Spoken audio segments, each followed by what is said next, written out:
It's loading. Oh, we're live. Hello, we're on the air. What's up, No everybody? We're here to talk about divisional round football today. I had to make a choice here because to be in the shot perfectly, I have to decide: am I gonna, fix my posture and be good? But now, we got to move the camera up, or am I gonna, be relaxed, kick back, keep the I camera like here? the relaxed kickback, Mike. We'll stay like this. No. Sit up real quick. Now sit back. Nah, sit up. Let's see how long we can get him to do that, Tony. Let's just see if we can keep going back and forth. But no, Mike. It reminded me of there's a funny scene in what is it? Forgetting Sarah Marshall, where he's like, "Hey, you got to come closer to the computer," and he's like, "No, up, down, up," and he's going like that. It's a hilarious scene. I bet it's hilarious. But Mike, watch more movies. And if you want to start with the movie, Mike, you start with that one because that one is a good one. That's the one I start with. I thought I was supposed to start with Draft Day. I mean, we're going to do a draft day watch party at some point. Oh yeah. Okay, I'll save it for that. I'll try to refrain from watching movies from now until then. Won't be hard. Yeah. So I just want to point this out today, and I want to thank Tony Tucker for joining the show wearing Raider gear. He is finally coming over to the dark side wearing the silver and black. Look at Tony. Yeah, what the hell is this? It's a fucking beanie. Are you celebrating that they signed Antonio Pierce? So one more off the list for Jim Harbaugh to sign to. The Raider way, right? They figured it out. They nailed it. Way to go, boys. Congratulations. I'm actually really happy for Antonio Pierce. I think that he did earn the job the right way. Also, if I was the head of the organization, I don't know that I would pass up on this coaching class for Antonio Pierce. I don't know if I would have given up so soon. I would have interviewed Mike Vrabel. What do you think, Joe? I want to know your opinions on this. I told a Raiders fan that texted me about it and asked, I told him in the short term, great fucking move. In the long term, it's going to be determined for sure. Now, okay, what I don't understand, I understand Antonio Pierce was your guy the whole way. And I'm all for it, whatever, cool. That's who we wanted. That's who the players are backing. That's who the fans are backing. I'm all for it. We saw a little bit of sample size from what he did and how he got the team going back.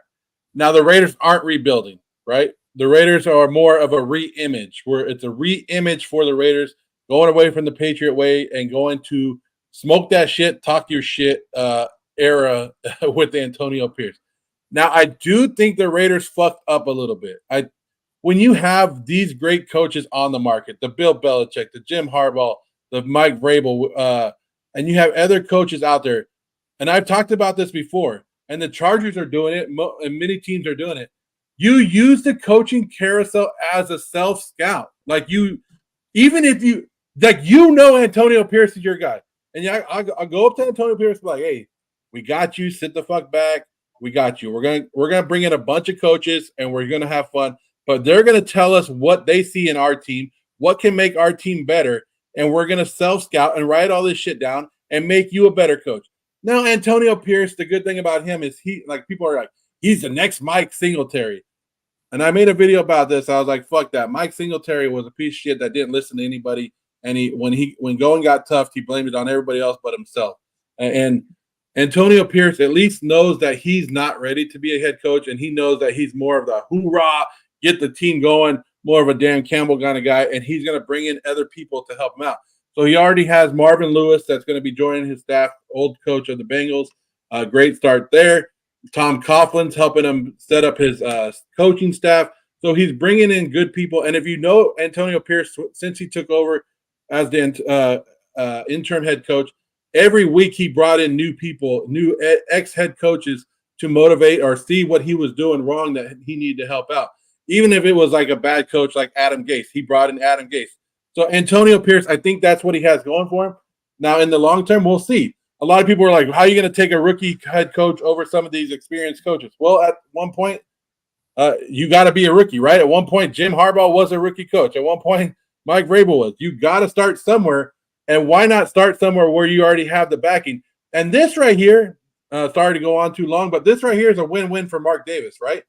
If this works out, he looks amazing because he did everything the players and the coaches did. If it doesn't work out, he can't take the blame. It's all on the players and the coaches and the coaches and the fans because I gave you the guy you wanted. I wanted to bring in Harbaugh, and you guys said, no, I'm leaving if you bring in people like that. So Mark Davis is a win-win. And next year, if this doesn't work out, or the Raiders are 2-6, the Raider organization and the Raider fans better shut their mouth and let it try to work out because they have nothing to go off of.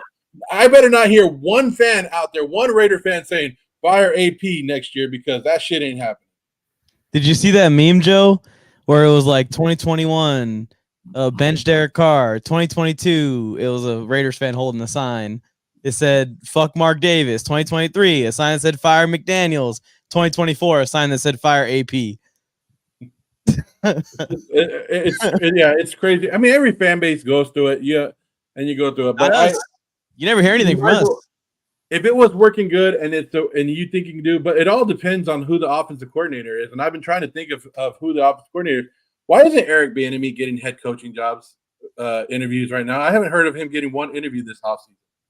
So we already knew Eric Bieniemy wasn't going to be a hot candidate unless the Washington Commanders offense was completely unstoppable, because he already had 2 cycles where he was the hot candidate. And for whatever reason, he didn't jive with owners. The owners all talk. They're all talking about who they would want as a coach, who's coming up, who's the next guy, like stuff like that. He went through 2 cycles and didn't get hired. So the only thing that would have made him hireable this year was the Commanders being amazing. Like, even there's a little bit of this sort of thread out there in conversations that Eric Bieniemy was the missing piece in the Chiefs' locker room this year. Maybe not the offense and the play calling, but sort of being that guy that held players accountable. And that's something that you need from a head coach. So I don't see a world in which he's like all of a sudden just going to be a top coaching candidate again, especially not once guys like Pete Carroll became available. Mike Vrabel, Harbaugh made it apparent that he wanted to be out there. Like, you have Bobby Slowick, who, if they win today, I have 1,000% he will be a head coach somewhere. Yeah. He will, and I've already talked to you guys about this privately. I think he's the head coach for Washington. But he will. Oh, I forgot about fucking Bill Belichick, the greatest coach of all time, becomes available. Like, it's not a good year for somebody like Eric Bieniemy to be a coaching candidate, even though there's a bunch of jobs open. I thought it was funny. I saw something yesterday that said Bill Belichick is getting a second interview with the Atlanta Falcons. So they said the Atlanta Falcons better not screw this up, as they have a 2 interview lead on every other team out there for Bill Belichick. So we'll see what happens. But I mean, like you said, Tony, I think Bobby Slowick, the only thing that's not going to get Bobby Slowick a head coaching job is himself. If he says, you know what, I'm pulling back and staying with the Texans. Yeah, but I think that he would take the Washington job. A chance to pick his quarterback at number 2 and go there with who I'm sure he believes is a very competent general manager in Adam Peters. So yeah, I think he would be gone. I could also see him taking the Seattle job, right? Another opportunity to go there and say, hey, let's figure out the quarterback situation. I can work with Geno Smith as a bridge. Like, I can get this offense rolling here. And I'm surprised there's not more 28-3 jokes for the Bill Belichick thing. Like, the Falcons are leading the head coaching search 28-3. Right? I just think it's going to be very, I mean, why not? To see Bill Belichick in black, I guess, is not bad, but to see him down in Atlanta is going to be different. It's going to be crazy. But, I mean, if you're going to go anywhere, you pick the weakest division and you go, we could pick on this division. Yeah, I'll take this job. Oh, yeah, that's smart. And he's got guys there already. He needs to get a quarterback, but we've seen Bill Belichick with the quarterback situation in the past where he's kind of cool just coasting on that shit. But you guys saw the Kirk Cousins thing, right? Where Kirk Cousins is asked. He's like, there's no way I would pass up a chance to play for somebody as wonderful as whatever all he was saying about Bill Belichick. It's like that seems like a locked up situation. Maybe there's a little negotiation tactic there with the Vikings, but I doubt it. Yeah, Kirk. I mean, are you gonna turn down the offer to play for 6 Super Bowls if he only is willing to pay $15 million per year for you, or $20 million per year? Yes, why not? Kirk's made enough money. He's Kirk rich. needs to win. Like in his mind, he's what, mid to late 30s. He's got to be 35, 36 years old. He needs to win. He needs a reliable structure and system, and that's the place to go. He goes there, he's going to have a good running game and at least 2 viable options in the pass game. Like that's a perfect landing spot for him. It's great for Kyle Pitts' fantasy value, I'll tell you that much. And real quick, Mike, we already saw Brady did the same thing Belichick's essentially doing, where it's like, hey, I'm going to go pick the weakest division possible so that I can stack up wins and an easy chance to win the division. Brady and Belichick already know what the recipe is. Be in a shit conference for 2 decades. Guess what you're going to do? You're going to stack division titles and first round playoff buys and all of the stuff they did in New England. He looks around. He's like, well, I could go to the Eagles, but yeah, the Cowboys are pretty formidable. I'd have to coach against Brian Dable. I know he's going to figure that thing out, even if it is with Tyrod Taylor at quarterback. Like, I don't want to go play the Patrick Mahomes twice a year and battle against Sean Payton. The NFC South, Dennis Allen, they kept him. Todd Bowles is keeping his job. I already beat up on him when he was the Jets coach. Like, he just looks around and goes, yeah, Arthur Blank, stable management, good offensive talent already in place, good defensive players there. Like, Jesse Bates will be an all-pro in Bill Belichick's defense. He almost was an all-pro already this year. He had a great year this year. Yeah. Yeah, and I hope Bill does what Brady did, because I would like to see the Falcons be successful. That's a good bunch of guys. It's a fun team potentially to watch next year. But I hope Bill does what Brady did and brings some freaking luggage with him. Brady's luggage is probably Louis, and Bill Belichick's probably rocking the same luggage that he drug around in the early 2000s. But still, bring some players with you. Bring some guys with you. Let's add to the Atlanta Falcons roster. But is Bill Belichick the style of guy to do that? I think Belichick's like original Jansport, like just a straight up 2-strapping old school Jansport. Just he's got to let go of that old school way of growing every single player at every single position within the organization. It's possible. He can do it, but you don't have the time. The clock is ticking. We don't all have 100 years to live. But that's why. That's why you take the Atlanta job. Because there's already an infrastructure in place to winning. We can all agree that the Falcons should have won more games than they won this year. And a lot of those games that they lost, Belichick's going to find a way to win them. And maybe Arthur Smith might have found a way to win them if he had moved on from Desmond Ridder a bit sooner in the season. Yeah. Maybe. We're gonna see a ferocious rushing attack out of that group. I mean, they're already amazing. I think they were second in the league in rushing last year. I think it'll be interesting to see who you bring. Can he get Dante Scarnecchia out of retirement to bring back where can you find a good offensive line coach again? And that's part of the really take it. Take it to the next level. So enough about Bill Belichick. He's been in the playoffs. This is the first playoffs since '98 without a Manning or Tom Brady in it. And we don't need to talk about Bill Belichick because finally he's not fucking in it. We have 2 games today. We have the Ravens and the Texans, and we have the 49ers, the greatest team ever fucking assembled. I don't know how this team is even – why the Green Bay Packers would even take the field today against this team surprises me. I would just stay home and be like, you know what, go ahead and win that game. You guys got that. That's how good the 49ers are. Fuck. It's scary just to get off the plane and know that you have to play that great team. But we got those 2 games going today. Can we get some thoughts on those games? What game do you guys want to start on? You're joking around, Joe, but the lopsidedness of stacked rosters between the Packers and 49ers is pretty close to what you're explaining here. I mean, the 49ers should not get upset today, but man, if J-Love cooks up the defense the way he did that Dallas defense, he's going to have him on the ropes. The difference is I don't think that 49ers offense is going to shit the bed the way Dak Prescott did. And I'm a Dak Prescott defender, so it even hurts for me to say something like that. But I don't think that this 49ers offense is just completely collapsing like that. If Jordan Love, big if, and this Packers offense starts to put points on the board, I think the 49ers offense is going to go blow for blow with them. So you can't say blow for blow with Niner fans, Mike. It doesn't work out well. Let's keep this to football conversation. The Cowboys offense seemed to be like CeeDee Lamb or bust for most of the year and in their good games. It didn't matter what it was. Like when he finally started throwing to Michael Gallup in that game, how many people were like me and were like, oh shit, Michael Gallup's still on this team. Remember when they signed him for all that money?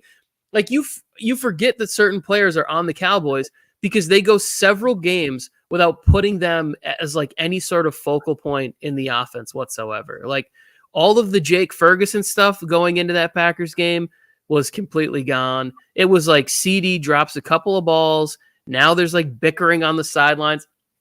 With the Niners offense, we know CMC is going to eat, but we're not sure. Is it going to be Debo, Kittle, Ayuk? Is he going to have plays for Jennings in there, like where he has 4 catches, 80 yards, and a touchdown today? I just don't think that the Niners are going to be as sort of predictable, especially when they've had 3 weeks essentially to prepare for this game. And it's just a better football team. Look at what the 49ers Cowboys outcome was.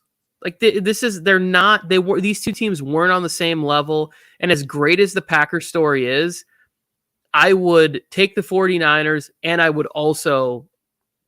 would bet they're going to hit the over 10.5 or whatever the spread is in this game. Just like Tony, to go with the favorites every fucking game. Tony can't have balls to just drop and be like, I'm going with the damn Green Bay Packers because F them Niners. Come on, Tony. You go with the easy route, and that's how you win, I guess, in Vegas and picking teams if you always go with the favorites. But come on, Tony. Come on. Let us know that the Brock Purdy's going to stumble today and the offense is going to get lit up by this Green Bay defense and Jair Alexander is going to take 2 back to the house. Make some bold predictions. The smart money in Vegas is on the Packers covering a 10-point spread. I'm on the bad side of this, saying that they're going to win by 10.5 points. 10's a lot. I think the weather's going to be bad up there. It's going to be raining, right? Or should be raining around the game time. It's raining here in where I'm at in California. Everyone's saying that Brock Purdy's going to shit the bed eventually, or Brock Purdy has a terrible game. If Brock Purdy has 2 interceptions tonight, 3 interceptions tonight, I still think the freaking Niners are going to win. Yeah. Where's the hatred for Mike, Joe? Look at him over here. Oh, I don't have Mike he already gets enough hate from me. Okay, so I know a lot of people are saying the weather is going to favor Green Bay, and I don't understand how that happens. Like, let me be honest real quick. Like, people are like, why are you picking Green Bay? Because fuck the Niner fans. That's why. F them. I'm sure I should mute it down. That's why. There is no doubt in my mind that the 49ers are the better team going into this game. The 49ers roster, like Mike said, is loaded. It's the best team. But you know what? Good teams fall. It's not about the best team in the playoffs. It's about the hottest team and how you can be hot. Now, I do worry about the Green Bay's defense. A lot of people are like, oh, they fixed their run defense going into the playoffs. No, they didn't. They just played crappy teams before they got to the playoffs. So the 4 games that they didn't give up 100 yards rushing going into the playoffs, it was against Tampa Bay, Carolina, Minnesota, and Chicago. Of course, you're going to stop the run against those guys. Green Bay's defense has it cut out for them. All you can hope for is a shootout and put up more points. And that's what I've been talking about. This 49er defense is not as dominant as they've been in the past. And I think the 49er defense will give up some points, and they can be scored on. And that's what it comes down to is who gets the ball last, I think, in this game. I don't think it's going to be one of those defensive games. And Brock Purdy can go ahead and put up his points. But, Mike, if Brock Purdy fails today, if Brock puts on a performance like Dak Prescott puts last week, you best to believe I'm going to be fucking going off on some of these Niner fans talking about MVP. There you go. I think that's what it's going to take. It's going to take pick sixes or interceptions and fumbles near the goal line that turn into touchdowns for Green Bay. Easy touchdowns for Green Bay. I think, personally, if Sam Darnold gets in the game, they're going to win. I don't know. You got to be scared of Sammy D with Kyle Shanahan at controls. But So here, obviously, we can see an upset, right? Like we talked about this last week with Packers Cowboys, right? And I said the same thing. I said the Cowboys were going to win by 3 touchdowns or something in that game. Like I was pretty confident in that one too. If the Packers can continue to do the same things where it's like we're going to score early and we're just going to continue to be aggressive, I think that's what LaFleur just has to do. He just has to say like we're kind of not supposed to be here, quote unquote. Like we got hot at the right time. We're just going to continue to play like we're the best team on the field, as opposed to like, how can I manage this game to not, tick off the 49ers where they're going to go on a big run, or we're going to motivate them in some way to come out and just stomp us. He's saying, no, we're coming out right away. We're going to punch you guys in the mouth. We're going to throw deep on, your best corners. We're going to run the ball with Aaron Jones, because if they can do that and they get up, even if they go out on the first drive and they get a field goal, all of a sudden it's like, yeah, there's a little smash to the armor right there. Maybe they can get a 3 and out early. There's a little bit of rust. There's a little bit of rust, and all of a sudden they get out to a 10-point lead or something in this game. Maybe we get a little tightness on that side, and the Packers can pull it off again. I'm rooting for it, Joe. I would much rather have a Super Bowl without the Chiefs or the 49ers in it. As long as that happens. I expect the Texans to do the same thing. When you have nothing, when you're not supposed to be in the position that you are, and that's what we're seeing in the Texans today. That's what we're seeing in Green Bay. They're not supposed to be here. Everybody counted them out. And when you go up against those top dogs, number one, you got to get over it mentally, and you have to be like, yeah, we got these guys. We can beat these guys. And then you go out there, and once you punch them in the mouth one time, and that top dog is like, oh shit, we're not used to this. And then you continue to hit them again, and they're like, oh, they're going to fall, and they're going to start doubting themselves in their old sideline, and then they're going to get in their head. And once you win that mind game, it's all yours after that. I mean, they aren't undefeated, so they definitely can lose. And Afix is agreeing with you here, Tony. He's saying that the Packers playing kind of with nothing to lose here. I would be interested to see a trick play maybe thrown in there, maybe a fake punt. The other thing that was, I think, maybe not talked about as much in the places where I was listening was how well the offensive line played for Green Bay in the game. And if that's the same kind of play they're going to get here, because San Francisco likes to try and get home with 4. The Packers getting back Musgrave is so underrated. When you can have 2 pass-catching tight ends, I know that there was some laughter, like, what are the Packers doing? They're drafting Musgrave and Tucker Kraft in back-to-back rounds. Well, now it looks pretty smart. So, like, you have 2 legitimate receiving like threats in the middle of the field at all time. Plus, you go get a slot receiver or 2 for this team. You're making some pretty easy reads over the middle of the field. Good play designer. I do think that there is, the offensive line for the Packers plays the same way in pass protection, doesn't allow Hargrave and Bosa and Armstead and blah, blah, like all the rest of these guys to continue to eat in this game, then sure, the Packers have a chance. I don't see the 49ers coming out and laying an egg at home. Like, it's not the Cowboys. I've talked about this last week. The referees aren't going to call every flag, right? They're not going to throw every penalty. Hit these receivers, hit them late, hit Brock Purdy late a couple times. Like, be aggressive at the beginning of the game. Let them know you're here. I'm not saying, like, do cheap shots or anything like that. But when you're close to him, just, like, give him that little shoulder. Tap him on the shoulder pads. Let him know you're there every single time. Kind of, I don't know if you guys saw that with it was like the quarterbacks when they were doing the Max Crosby and Patrick Mahomes. Every time Max Crosby got to the backfield, he let Mahomes know he's there.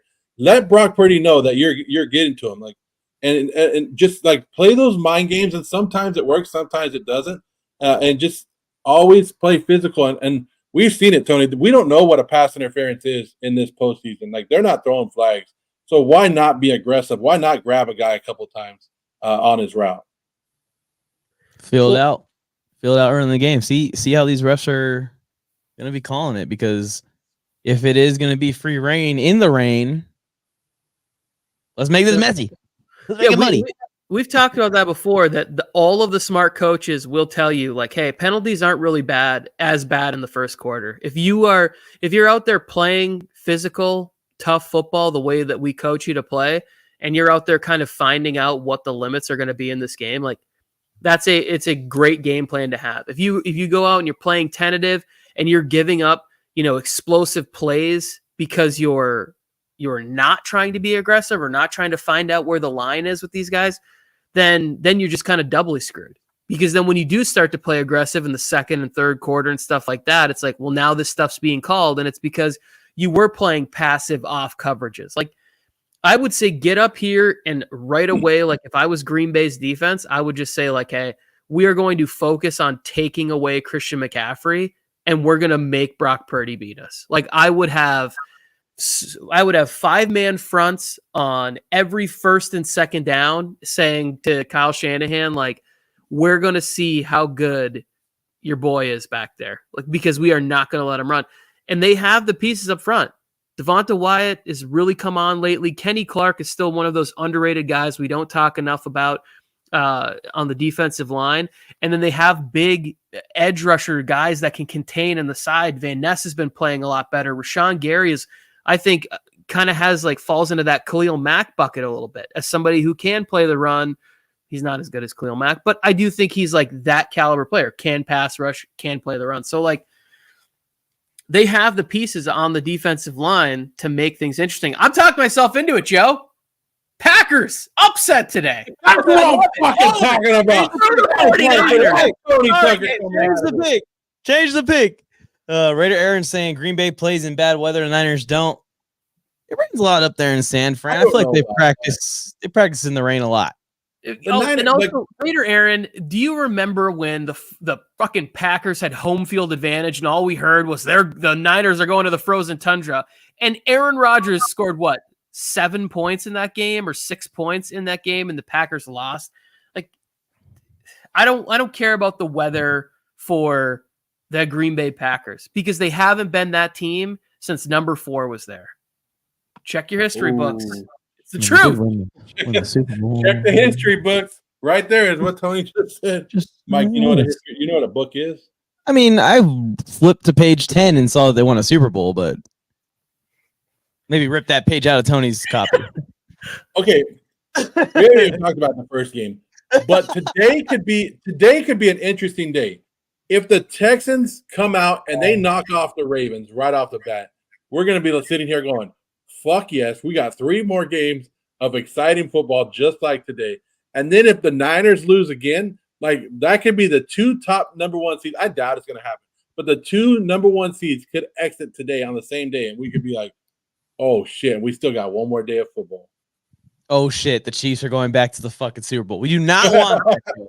That is the worst possible outcome. I feel the same about the Texans-Ravens game as I do that Packers-Niners game. I care a lot more about the freaking Ravens game than I do the Niners game. Well, Marlon Humphrey's not playing, and that to me I was like, ooh, that's kind of their corners are playing really well. But it's like it's still a loss. But it's like I like when Marlon Humphrey's out there, especially on the defense. I mean, we all know Roquan Smith runs that defense. So their secondary has been really good.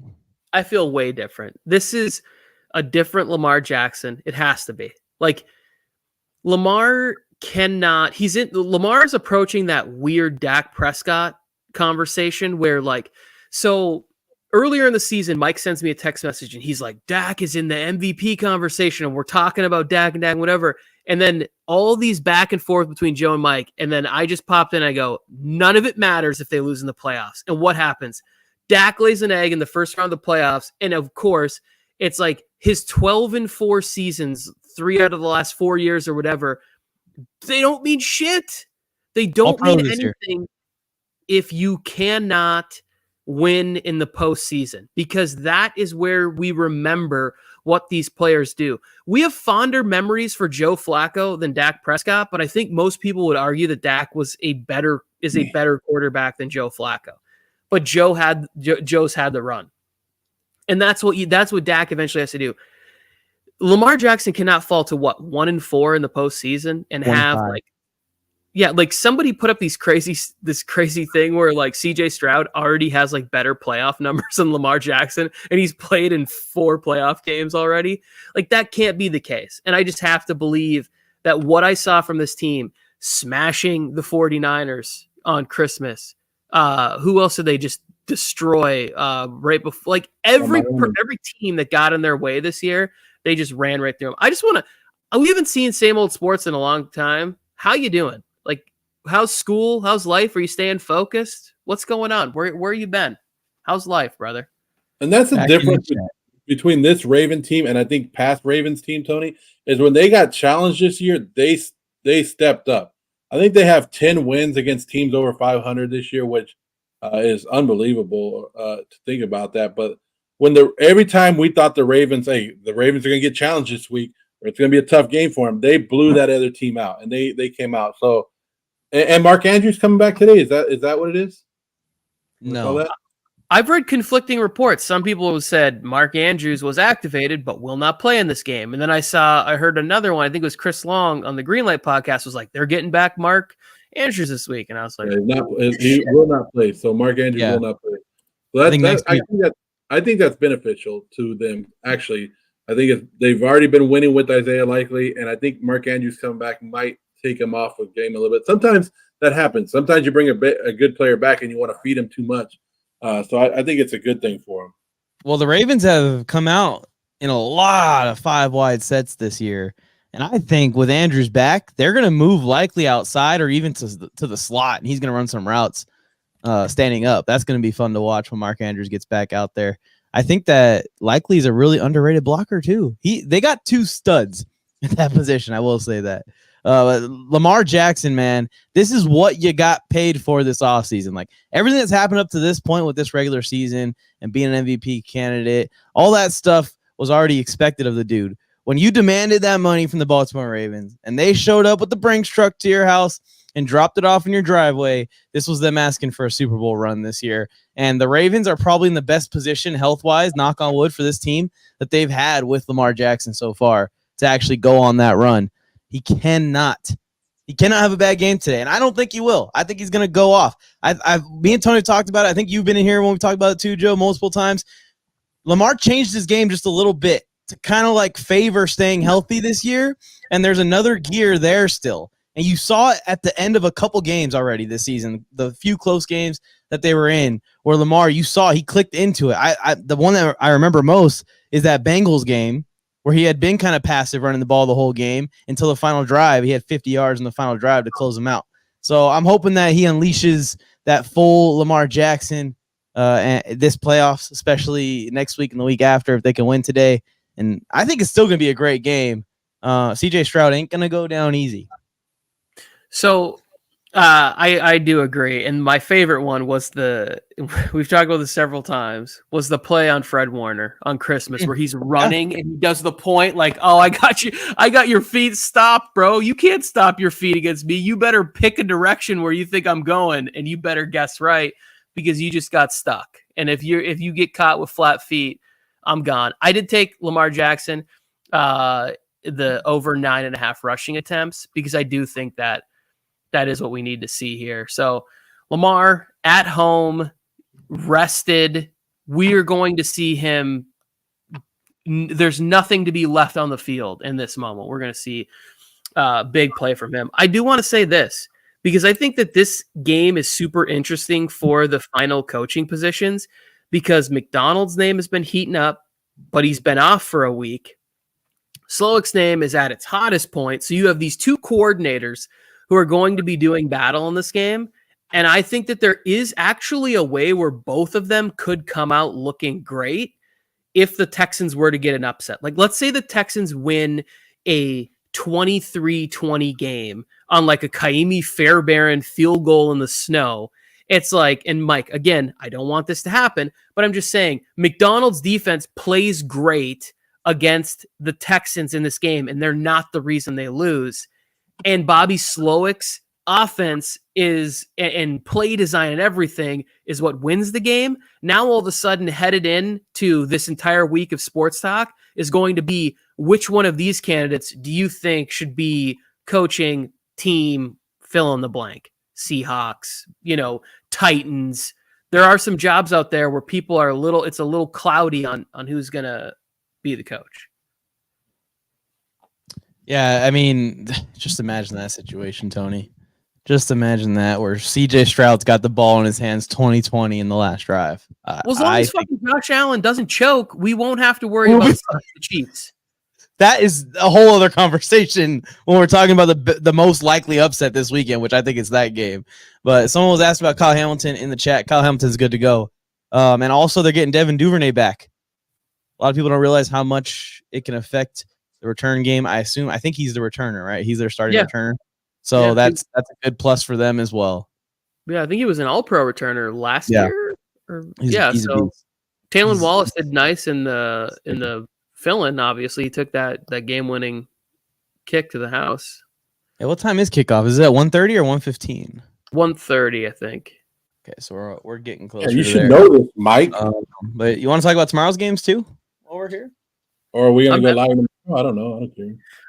Yeah, I mean, we can go live tomorrow if you guys are available and talk about how wrong we were about everything we've said here. Have I covered both bases so I can take credit for things I've said that were right? Like, have I said nice things about both teams so that tomorrow both matchups? Remember when I said you changed your pick? Wait, what is your official pick, Tony? My official pick, 49ers. I was caught up in the moment. Like, I'm picking the 49ers, but I just wanted to give Joe a thrill there. Like I got the 49ers winning today. And I have the Ravens winning. Like, I'm going chalk. I think both of these teams are headed for a Super Bowl collision in 3 or 4 weeks, whatever it is. I'm with you, Tony, and that's great for content too, because all those Super Bowl logo conspiracies, everything we've been doing all year has been 49ers Ravens. Let's keep it on the train tracks. Mike can make more viral content. I'm going with those two guys, those two teams as well, Ravens, Niners. But Joe, are you going double upsets today? No, I'm going Ravens. I'll take the Ravens, but I'll take. But so the last time the two number 1 seeds played each other in the Super Bowl was Eagles Patriots, right? What year was that? 2017. So it's not like the two number 1 seeds always make it to the Super Bowl just because you're the number 1 seed. So the two number 1s, I want to say that was the last time. They've done it, but I want to know how many times a number 1 seed has won a Super Bowl. That's what I need to look up for. Yeah, but also, like, when I look at the NFC, right? When was the last time that we saw an NFC where which quarterback are we like riding with? Like, Jared Goff is really the only one that's on sort of a franchise deal type quarterback in that situation, and it's not really up to par with the rest of the franchise deal quarterbacks. Like, there's nobody in that side where you're looking around and saying, like, okay, this guy he's cemented in his spot. Like, all of the QBs that are playing this weekend in the NFC, they all have so much to gain by a long playoff run. Like, every single one of them. Like, Jordan Love, he gets another win today. I think he gets a massive extension. I think he's already going to get one, but it becomes even bigger if he wins a couple of playoff games. Yeah, and it's the age-old debate. Do you want to put that high percentage of your cap on the quarterback? We're seeing like half of the teams have that high percentage, that mega deal in on their quarterback, and the other half don't. So we'll see which one works out the best this year. Because if CJ Stroud upsets Lamar Jackson here in an hour, then boom, you only got 2 maxed out quarterbacks left amongst all of the quarterbacks remaining in the field. And that would kind of point towards maybe go get Justin Fields at a discount this offseason if you can. Yeah, but then if he has a big year, now all of a sudden you're looking at paying him a bunch of money. That's the same boat that they're in with like the Tua situation. At least with Fields, I think you have 2 years kind of like wiggle room there. Like, you're already in 5th year option for Tua, so you kind of got to shit or get off the pot in a situation like that. Unless you're going to make a really ugly situation where it's like, hey, we question whether or not you could stay healthy this year. Guess what? You stayed healthy the whole year. Now we're questioning whether or not you can play against good defenses. We're questioning whether or not you can play in cold weather. Like, that's just the bar will constantly be moving, and that's why you get paid for greatness. That's what, like, we project you to do certain things. So and that sucks. Here's How some fun would this be? stats for you, Tony. Hmm. Since 1990, 50% of the number one seeds have made it to the Super Bowl, and of those, 14 of those have won, and 18 have lost. Right? Yeah. So they're 14 and 18 when making the Super Bowl, and the last number one seed in the NFC to win the Super Bowl was in 2017 with the Eagles, and the last AFC number one seed to win the Super Bowl was the year before that, 2016. The number 2 seed has won the Super Bowl 10 times in all, the last time being the Chiefs just last year. That Eagles team was a number 1 seed in the NFC. Didn't they only win like 11 games that year? I thought they were underdogs the whole playoffs. Yeah, Big Nick took over. But well, because I think they were like 9-1 when he went down. Like Carson Wentz was the leader for MVP. The Eagles were rolling, but didn't they lose? I don't remember. Maybe they were 12-4 or 13-3. I don't remember. If you remember the early 2000s clearly, you're old. Just saying, Raider Aaron. They were 13-3 that year. Okay. Yeah. Well, damn.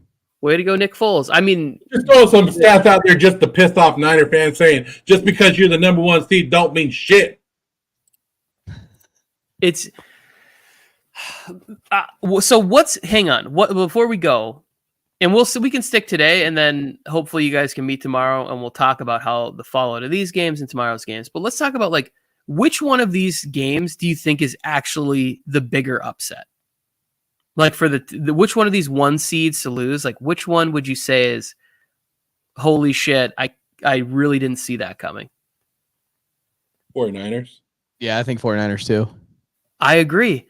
And the only reason that I think that is because there's a little part of me that's like, I've not seen Harbaugh, like John Harbaugh, coach really, really well since he had Ray Lewis in like the inspiration of that man, like rallying against all odds type speeches going on, you know, and like, and maybe it's not fair to say that it's on Harbaugh, but like the end of the Flacco days, like post the Super Bowl win when Ray Lewis retires, right? And then you transition into Lamar Jackson. Like if we really look at it, like they've had borderline elite to elite quarterback play in Baltimore for the entirety of John Harbaugh's career. Like that's something that like you really need, you know, but yet we look at Mike Tomlin and we're like, what's going on, bro?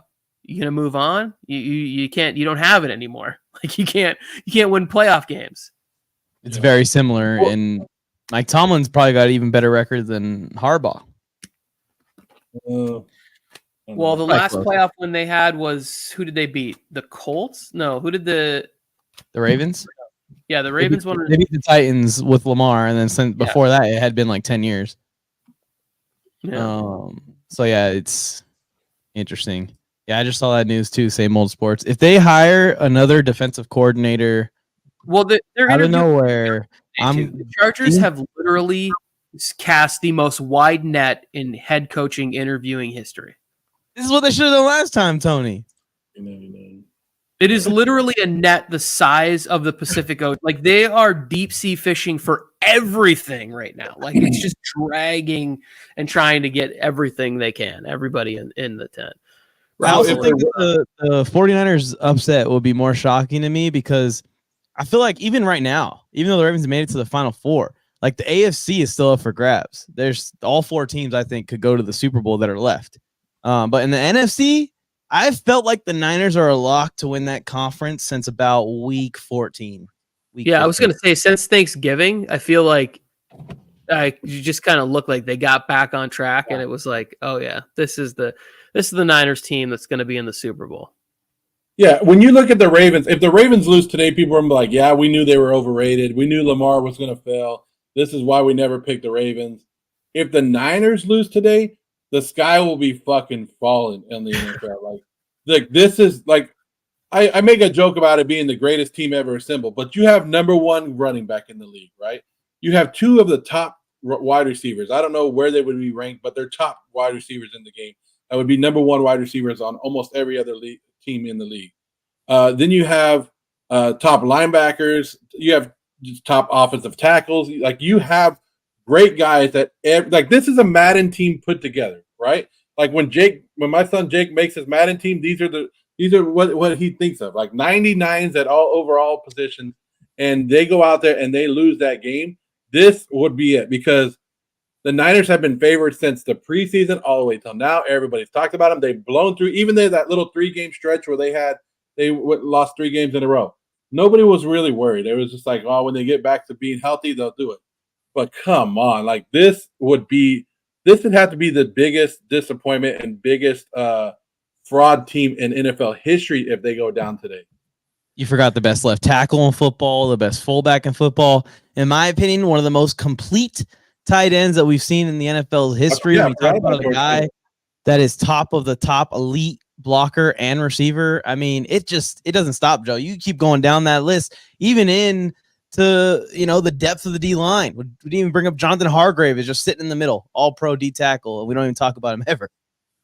Well, Javon Hargrave. I don't even know his name. You have great players at every position on this team, and if your team is primed to win games and you dominate, like forget about the NFC, because the NFC is a weak conference, and you only had to worry about two. You had to worry about the Eagles and the Cowboys going in, and guess what? Those teams aren't there no more. So if these other teams get to you, that's on you. You should have been knowing. You should have been preparing to play against the AFC team already. They're so stacked. And I'm working on a series. I'm sure you probably have seen it. I know Tony has been working on it with me, so he's seen it, where I like pull past legends and I throw them onto today's roster for one more Super Bowl run. Who would you grab for the Niners? I picked Jerry Rice, but I feel like there are 10 options because they're so stacked that who do you put on the team? I would grab a defensive guy, probably like a Ronnie Lott or something. I was just going to say, like, I would probably go to Ronnie Lott because of the Afunga injury. But, like, so, people like to do that. Let's draft the 10 best players from this matchup. How far down do you get before you hit Aaron Jones, who's probably, I think, the best player on the Packers? I know that we're all in love with Jordan Love at this point, but, like, that I believe will come sort of back. It'll level out more with reality. I think the only two Packers that make the list are maybe Jordan Love and Aaron Jones. CMC. So like every other person, it's like you might not get to Aaron Jones until like what, 7, 8? Yeah. Ayuk, Kittle. Who's their phenomenal guard? What's his name again? It's like Banks or something. It's just completely blanking. Niner fans, help us out. I think he's above on the list over those two guys too. I'm down to 8. Come on, don't go to offensive linemen. What? Those don't count? So okay, if the Niners lose today, what do you think about Kyle Shanahan after today? If they lose, or if they don't even win the Super Bowl, but if they lose today, how are you treating Kyle Shanahan? You like welcome him back next year? You think Niner fans are like, thanks, Kyle Shanahan, it was a good run, but we'll get him next year? Yeah, I think the only way they lose is if there's some catastrophic shit that happens. That's not Kyle Shanahan. You guys need to stop this. We all know what the narrative's going to be. If they lose today, Brock Purdy is going to take all of the blame. It does not matter, because I don't believe that the Packers would win this game in like obviously, if they win the game in like a 41-40 shootout type of a classic, which would just be an amazing game to watch, by the way. Like, I have a party to go to tonight that I'm not super psyched about, but if I missed a 41-40 game live in real time, I would freak out. Like, I'm gonna have to watch this game on my phone while pretending to be paying attention to other stuff. So, like, that's the only chance. Horrible friends. What happened? You have some horrible friends, Tony. Throwing parties during fucking playoffs. You have so many weddings and parties to go to during football season. Like, I married a Filipino, and there is about 75,000 family members. Last weekend there was a wedding. This weekend they do this a fiesta where we go and we raise money, the kids perform, and we do all of this stuff where There's money raised for medicine and clothes and stuff for people in the field. It's a good cause. Like, it's a great cause. But I have to go to it. And My family Yeah. just went out of town without me. watch They football. they left this morning, Tony. My family got in the car. They're going to a birthday party up north, and they go, "You're going with me?" I said, "Fuck, I'm not. I'm staying right here. I gotta. If the Niners lose, I got shit to do. I gotta make fun of every Niner fan. I will DM every Niner fan tonight and just start and just be like, like that to every single one of them in there. But yeah, you do not schedule. It's like my wife was like, come to the birthday party. We could set up a TV. I go, I'm not going to disrespect the party like that. I'm not going to do that. I will stay home. Go ahead. You guys are fine without me. I'm gonna I'm going to sit at a table way in the back. And when I say a fiesta, like this will be, it's a big giant hall rented, and there will be 250 people there, and there will be roasted pigs and fish. And it's like a giant party that they have every year to raise money. And I will have to be there. Like, You're a way better man than me, Tony, because for me, charity waits until after February 13th. I agree. So charity makes no money at the strip club when you're not there, Mike? Oh, but Charity, her sister Prosperity, and Gratuity. Charity's a good stripper name. Like, that's a great stripper name. It is. It makes sense. She was also Charity was also the name of the Bachelorette last season. But let's talk Really? about that. Yeah. They let that. We got to start watching shows like that because the off season's coming up. So yeah, we will be talking about Bachelorette and stuff like that later on, and maybe the USFL. I don't know if we get into that crap. It's the UFL, Joe. Come on, at least get the name. Oh my God, my bad. The UFL. Aren't we trying to get sponsors here? Yeah. There was something else. Just to finish the Kyle Shanahan thing.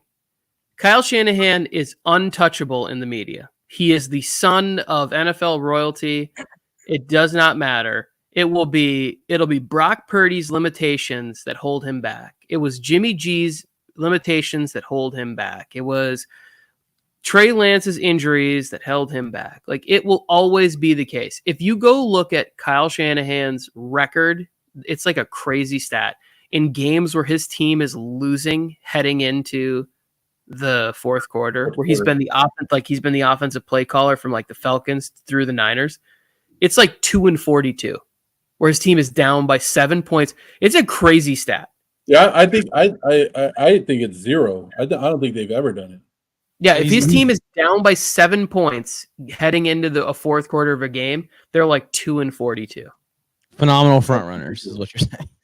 Yeah, and there's a world in which, obviously, that's why they play the game, where the Packers could have a lead going into the fourth quarter.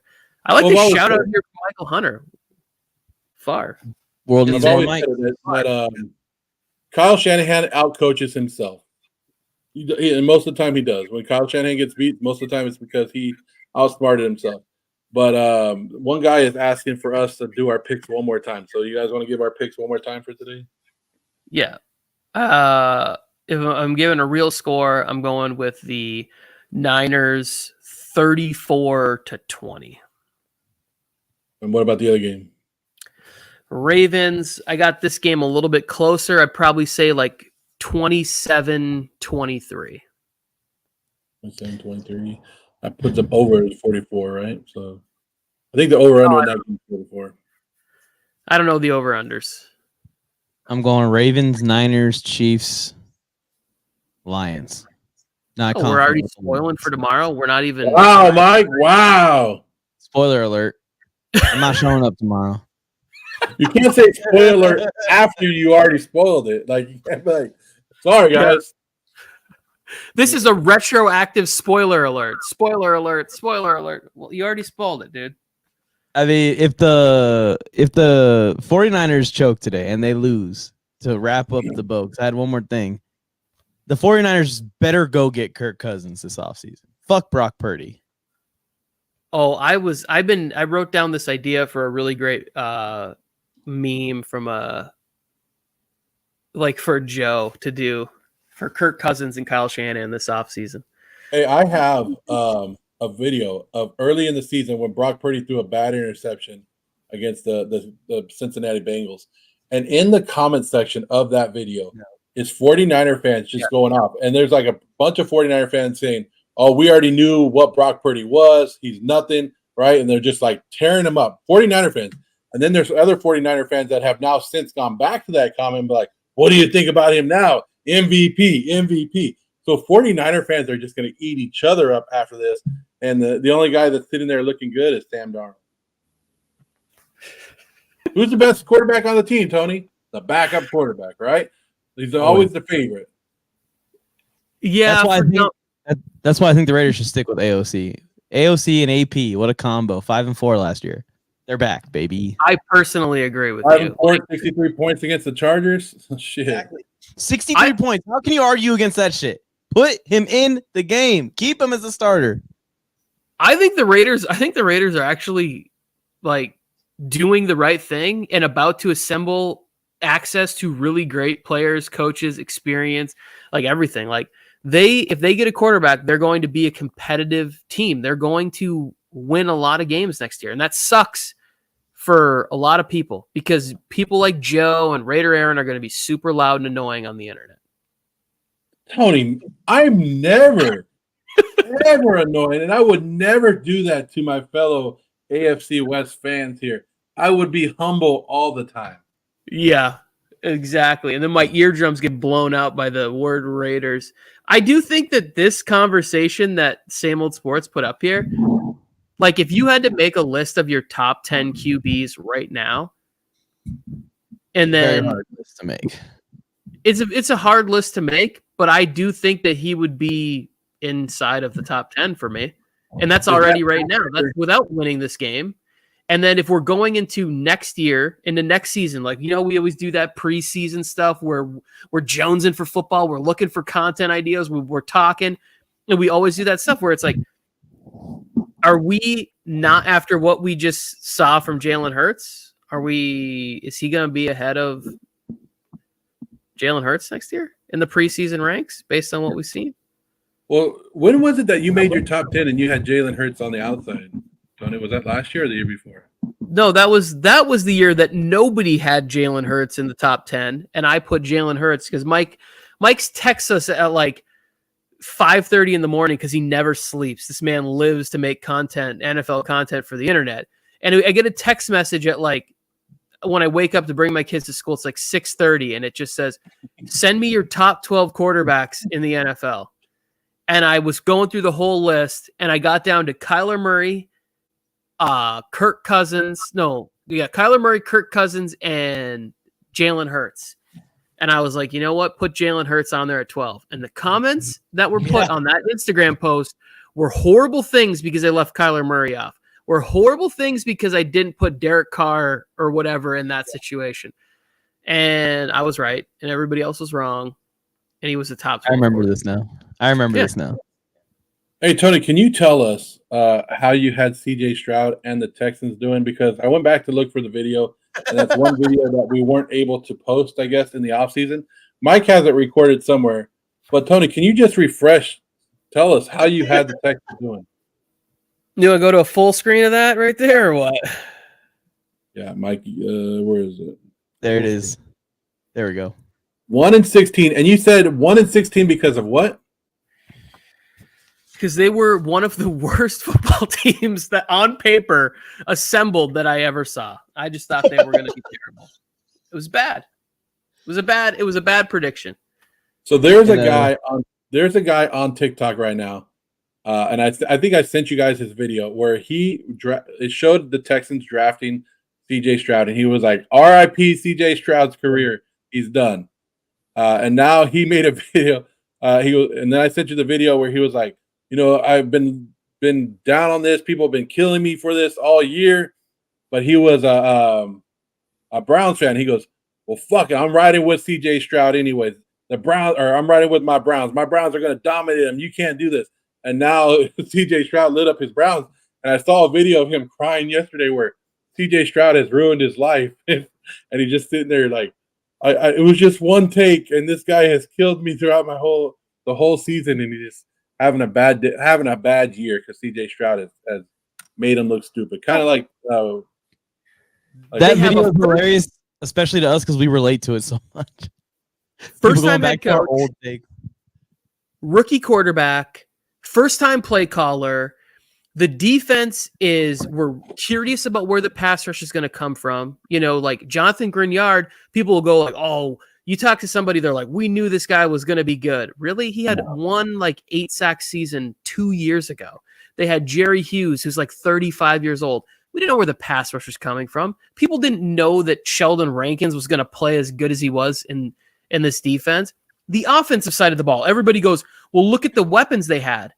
Literally, I was the only person who talked about Nico Collins 2 years ago, and that's because he played at Michigan. The guy couldn't stay healthy and wasn't doing shit.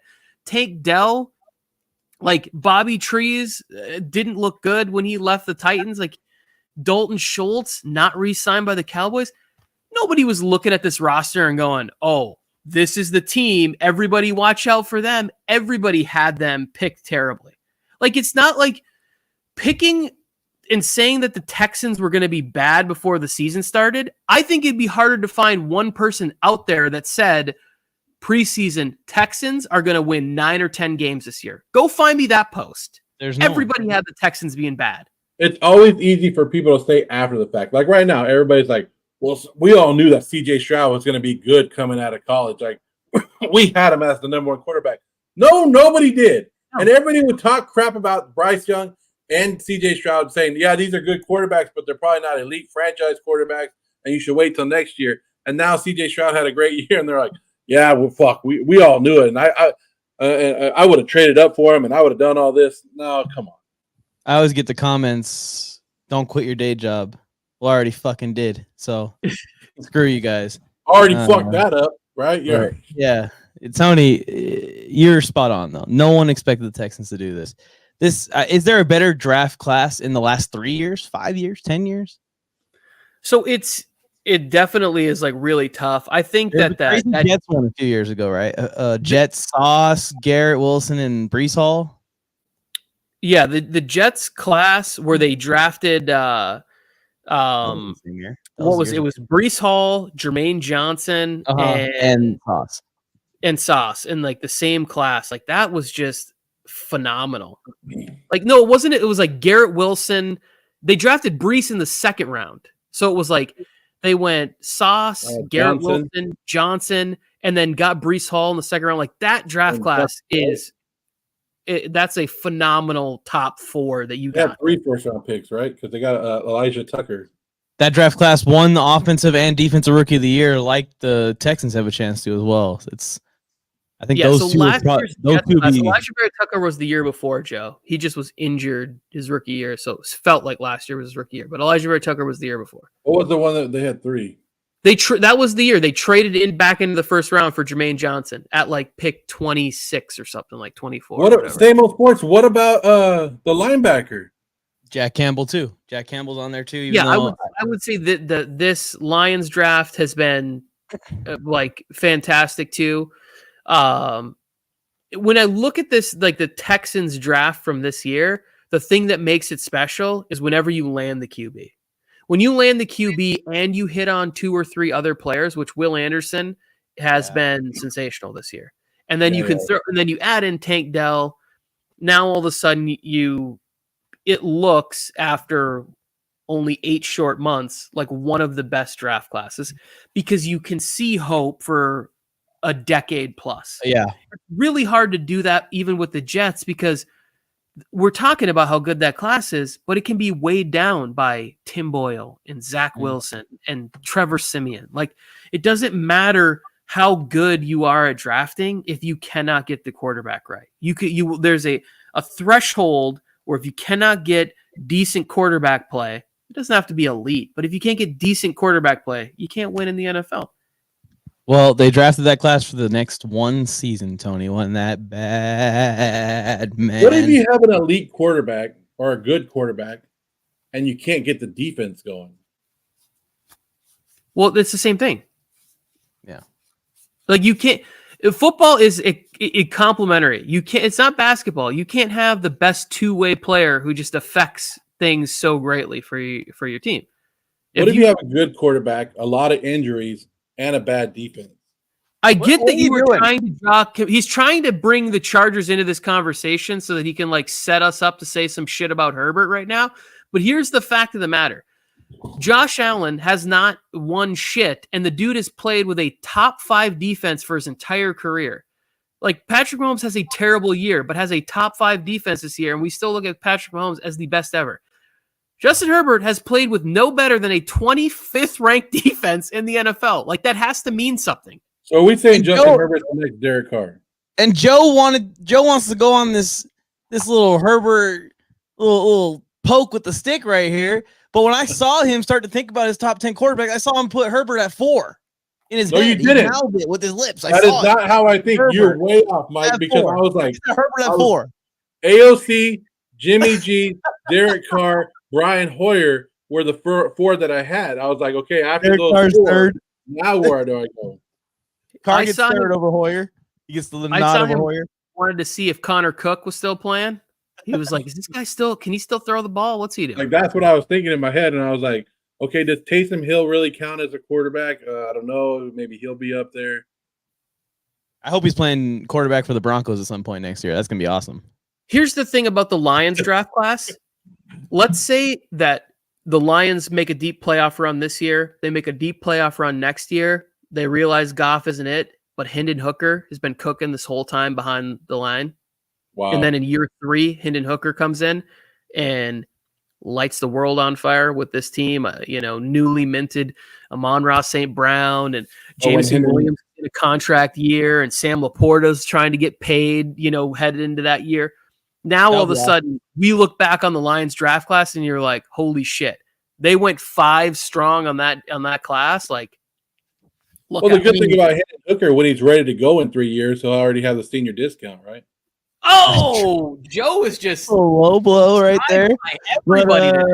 But, yeah, I mean, you talk about Hendon Hooker's strengths in college. They kind of fit the offense perfectly. Off How do that I mute play this? action. Mute this. Kick this dude out of the chat right now. I've been trying to. Raider Aaron's going to come on the show one of these days. Oh, yeah, hell they no. did. Hell They were no. muted by me. Heck nah. You guys can have your own little Raiders jerk off session. we're if you bringing want. him in. I ain't We're going to bringing that him in. shit. No. Raider Aaron has made like 10 burner accounts to annoy me on TikTok in the past. Well, you're welcome. I He blocked blew one, you up. Raider I block Aaron one, is and the then the next reason. one pops up. Raider Aaron's the reason you're at 200,000 right now, man. Yeah. He's blowing you up. No, he don't follow me with any of the accounts. That's the worst part. I block Raider Aaron 123, and all of a sudden Raider Aaron 321 comes up. Then I block Raider Aaron 321, and now Aaron Raider 321 is in there. It's just it never ends. Now he's showing up on YouTube. Look, he doesn't Raiders, know. what's up, Dodgers, everything? He has no dispute. He's just laughing he's- about it. He's like, yeah, he has, but I'll keep making those accounts. I'll make a new email and get at him. Sideline Sports is saying the Ravens 34, Texans 17, Packers 28, 49ers 24. This is the Niners getting picked against has been popular everywhere because people think that Jordan Love is the next Aaron Rodgers / Brett Favre. They love love. That's not it to me. I think it's just because the Niner fans have become so fucking like they're the new Cowboy fans, and it's not. And at least Cowboy fans have been around since the beginning. It's just the Niner fans are just showing up, Tony. Like my Niner posts, my Niner videos that I posted 8 weeks ago are blowing up today, are blowing up now because Niner fans are barely starting to get the algorithm on their phone showing people like, I've been a Niner fan now. Now they're finally searching Niner stuff and it's coming up. Like they're talking to it like it's like I posted it yesterday. And they're like, oh, what now? Like, come on. You're not a Niner fan. You're a fake fan. Tomorrow, if the Niners win or if the Niners lose, Tony, what store is going to be taking all this shit back? Walmart. They're going to have to. Walmart's going to be crazy with returns. So remember I sent you guys that photo of the lost and found at the park? Like there's a picnic table where like at the park, the kids leave stuff. It's like a lost and found area. They throw it on there. Right after the Niners went on a 3-game losing streak, there was a 49ers hoodie that was like sadly just sitting there, like sopping wet by the rain. It was on the lost and found. And I was like, This is perfect. I think I sent the picture to you, Joe, where I was like, this is a Niners fan who was like, 3-game losing streak, F them Niners. And he just quit. I don't know. I love going thrift shopping, like thrift stores and like looking at antique shops and stuff like that. That's one of the things I like doing, going into old stores. And that is the most items in there. If 40, I have never find Raider stuff in there. I've never found like any other team, but I'll find Niner stuff in there all the damn time. I'll find 49er fans are quick to get rid of their gear. And then like I made a video, like there was a nice jacket there. Go get it, make it look like you've had it for years. Go to the antique shop now. You don't have to go to Walmart. It's already scrubbed up for you. This dude almost made it through the entire show without taking shots at my age. Oh my god. Well, I got to get back to some editing before these games start. I don't know if you guys want to keep talking, but no, I'm good. Wrap it up. Oh, screw it. I want to see the Niners fall today. Niners fall today. The Empire drops, and everyone wants it. Everyone that isn't a Niner fan roots for chaos with the Niners. You guys should direct people to follow your YouTube pages. Yes, please. Go follow Joe Morley on YouTube, Instagram, TikTok. But more, I need more followers than Joe. So follow me, NFL Mike, on YouTube, TikTok, and Instagram as well. If you want serious content, you go follow Mike. If you want funny stuff like mine, you come over to me. Especially, I put a new video up of how Niner fans prepare to watch the game with the homies. You should watch that one. It's a great one. So only about 10-second video, but it shows you how they get ready to go to their homie's house. And Alex is there. Alex, you know how you do that. And I only accept snail mail at the Southern California old age home. That's how you can reach me. Well, you guys want Tony's PO box? Just let me know. I'll send it to you. Send me a DM. You can send him whatever you want. Mike's phone number. You want Mike's personal phone number? Hit me up. Let's not do that one. Let's not even joke about that one. All right, let's get out of here, everybody. Have a good day. Hope you guys enjoy. We're gonna be live. I'm from the 661. Tomorrow. I'm from the 661 too. So you guys are all very bored, deserted, stranded individuals. I guess I'm in a freaking desert now too. Holy shit! I'm in the good part of 661. I would assume these are Bakersfield boys over here. Yeah. Are you considered 661, Mike? Is that?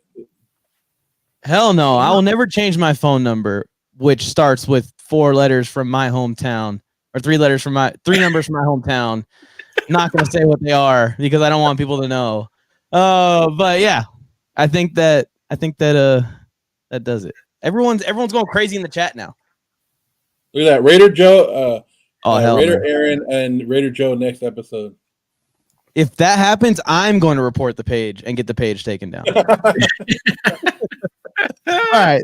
See you guys next time. I think tomorrow, right? 11 a.m. again or 11-ish. Yeah, I'm good with that. That's why y'all should turn on notifications, subscribe to the channel so you can be here live next time that we go live. And like the video. Helps out on the algorithm. All right, let's get out of here. See ya. Go Ravens.